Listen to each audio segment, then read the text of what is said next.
Nah, kalau dari Dokter Kiai Haji Muhammad Adnan nih, apa kesannya mengenai Buya? Pas ketemu Buya juga kan? Iya, ketemu Sama. Buya dan Yana. Kesannya apa itu sudah ada di benar. sana? Kan suami saya saya. Oh, Iya. suami. Oh, ya Allah karim, Masya Allah. Nah, kesannya gimana? Waktu ngelamar Aduh, ya sebenarnya Bismillahirrahmanirrahim. Terima kasih sebelumnya atas waktu yang diberikan pada saya. Sebenarnya kalau kita lihat ke belakang ya, tentu ini menjadi sebuah rahasia sebenarnya, rahasia yang kita nggak tahu alur manusia kecuali Yang Maha Kuasa. Di saat saya berangkat ke Pakistan itu tahun 99. Sebelum ke Pakistan itu saya diminta sama orang tua saya, ayo kita minta doa sama Kiai Saifuddin Amsir. Ya, siapa dia? Saya bilang gitu. Karena saya setelah itu loh, tahun 98 saya lulus dari Mesir Al-Azhar. Ya, teman mama, teman mama dulu di Asyafiyah, karena memang satu kelas dulu di Asyafiyah, pesantren Asyafiyah. Nah, akhirnya saya datang pada hari Sabtu pengajian. Saya juga nggak ngelihat putrinya, karena hanya sekedar minta restu lah ya sebelum pemberangkatan. Karena memang adat Betawi itu kan, kalau kita sebelum bepergian jauh, apalagi untuk belajar, sowan sama kiai-kiai, minta pendapatnya dan restunya. Sama ketika saya pergi ke Kiai Haji yang Maulana Kamal Yusuf, sekedar hanya sowan, ya akhirnya berangkat sudah. Ya. Seiring alur berjalan, akhirnya ya mungkin antar orang tua saling akrab, akhirnya dimulailah perjodohan itu di saat tesis terakhir saya. Gitu ya. Saya juga tidak mengenal Buya terlalu banyak ya, karena memang kebanyakan saya di luar jadinya. Tapi nama beliau sering dengar dong. Iya, nama ada, karena memang almarhumah ibu saya memang kenal gitu lah. 3 tahun bersama di Pondok Pesantren Asy-Syafi'iyah gitu ya. Ya karena kenal begitu akhirnya temu waktu itu putrinya kuliah, saya ngurusin masuknya. Ya, di saat berjelang 1 semester ada kesepakatan nikah. Bahkan waktu itu Buya nantang, kalau memang nggak tahun ini belum tentu tahun depan katanya. Saya saat itu hanya sekedar berkutat bangku perkuliahan. Ya, apalagi bapak saya sudah wanti-wanti, pokoknya harus cepat gitu, jangan sampai melewati batas. Ya sudah, akhirnya berjalan apa adanya. Ya, kita nikah di Masjidil Haram. Ya. Setelah itu ya alhamdulillah, seiring jodoh rahasia kita nggak tahu gitu ya. Alhamdulillah akhirnya kenal dengan Abuya Saifuddin Amsir, orang yang semangat bagaimana memberikan pendidikan terhadap masyarakat sosial dari berbagai segi. Makanya saya lihat Abuya, di tangan beliau lah yang namanya majelis zikir ya, majelis tibaah pencetakan, apalagi ketika saya selesai perkuliahan S2 itu cukup mengikuti jadwal Buya yang cukup padat ya, sampai saya sendiri yang mengikuti nggak kuat. Karena Buya itu ya, sosok yang digemari banyak orang untuk bisa memberikan ceramah ya, tentunya di saat itu saya yang masih awal lah ya, melihat Buya perjuangannya cukup gigih gitu ya.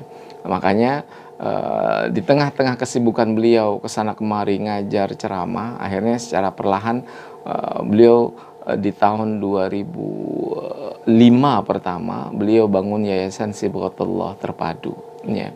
Itu untuk memberikan karena beliau terlalu sibuk di luar ya, seorang kiai yang notabene-nya seharusnya dia punya pondok pesantren, tapi Buya ini kan dia ngajar dari masjid ke masjid yang jumlahnya cukup banyak ya, sehingga untuk bisa membuat pesantren itu rasanya murid di mana-mana, majelis di mana-mana, tapi dalam bentuk pesantren itu Buya belum punya waktu. Akhirnya terbuatlah saat itu bersama saya tahun 2005 Yayasan Sibghatullah Terpadu ya.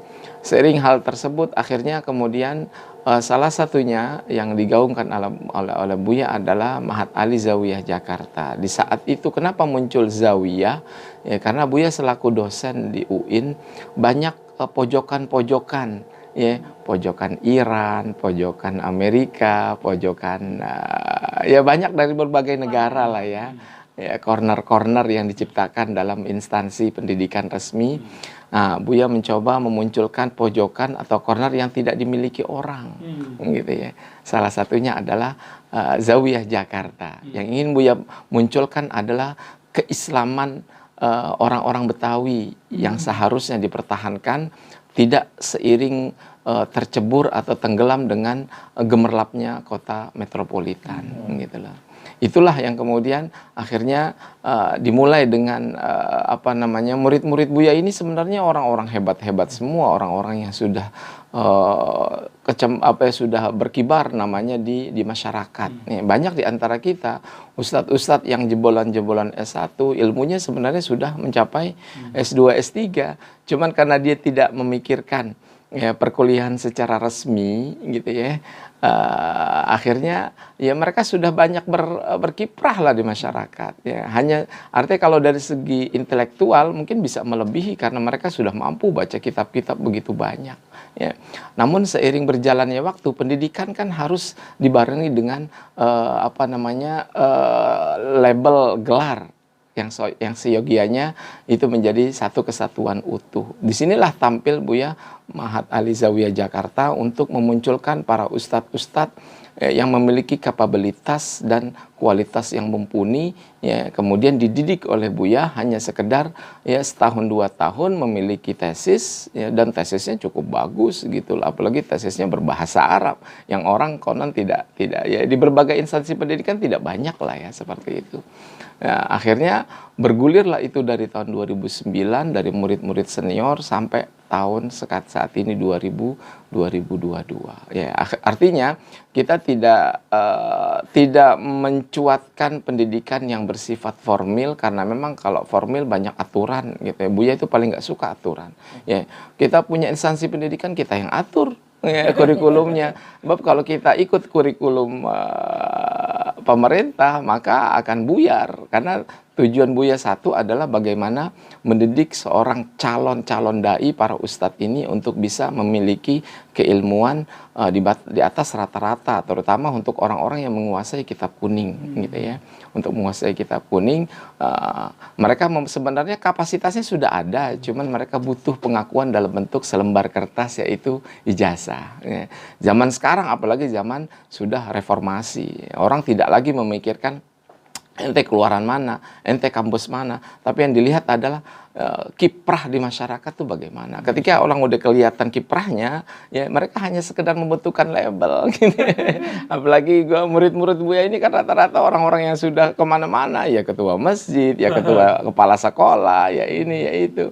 Itulah akhirnya makanya kita kita sudah berusaha sebenarnya untuk melegalkan. Namun sekali lagi ya terbentur pada aturan-aturan yang nampaknya sebenarnya kita ya berjalan apa adanya aja. Berseling setelah sekian puluh tahun akhirnya tetap peminatnya juga banyak orang-orang yang istiqomah yang benar-benar ingin meluangkan waktunya ya membaca kitab kuning, kemudian meramunya dengan makalah-makalah ilmiah ya, dengan tesis-tesis, hal-hal yang segala perkuliahan yang dibungkus dengan pada intinya membedah kitab-kitab kuning yang bernuansakan Islamic Studies gitu ya. Kemudian kita bedah dengan metode perkuliahan masa kini gitu ya.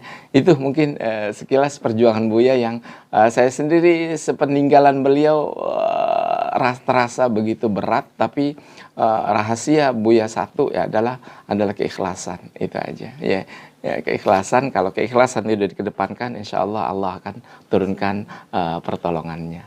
Okay.